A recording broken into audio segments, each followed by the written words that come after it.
What I like to do is suggest some things for serious Catholics, people who want to be serious disciples of Jesus Christ and take their faith to the next level and be confident Catholics.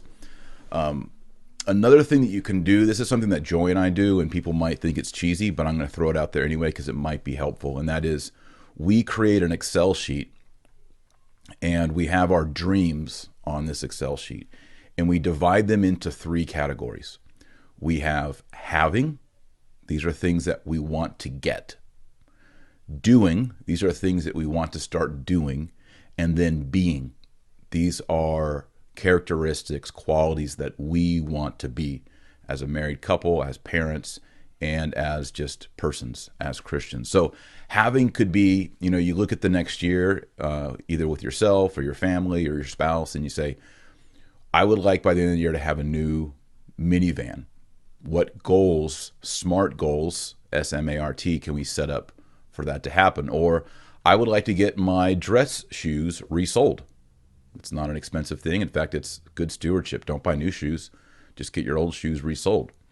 That's a very easy one, Or I would like to have a new mantilla for Mass. Or I would like to have new patio furniture. I don't know what it is. Whatever it is in your life that you need, this is having. And Joe and I have found over time that these are the ones that are least important to us. Having stuff. It's important. We need things in this life. We need tools. So maybe you need a new computer for work, put that on there.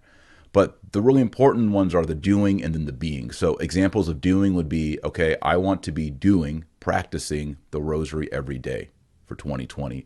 I want to do First Fridays in 2020, 9 consecutive First Fridays. I want to do First Saturdays, 5 consecutive First Saturdays, going to Mass and confession and doing those devotions. Or, maybe it's,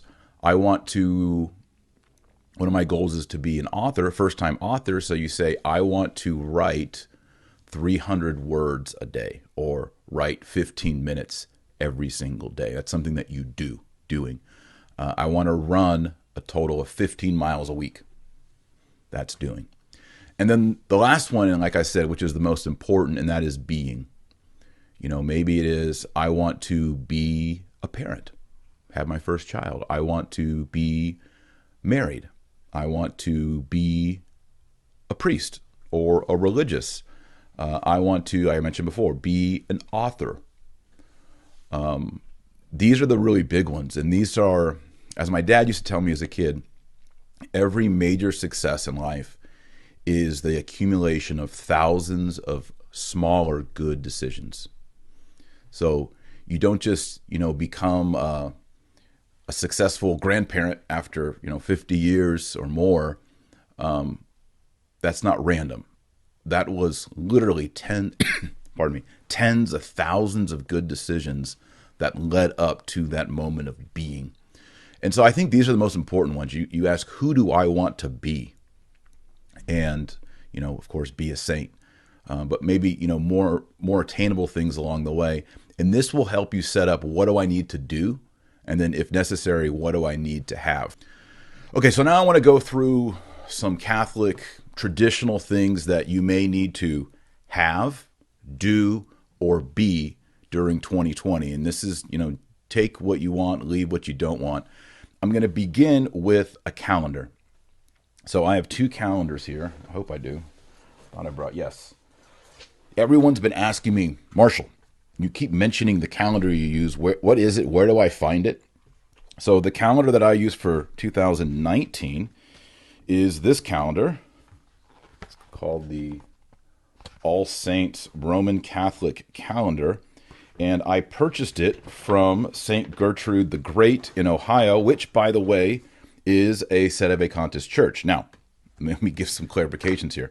I am not a Sedevacantist. However, I enjoy I don't have it. Oh, here it is.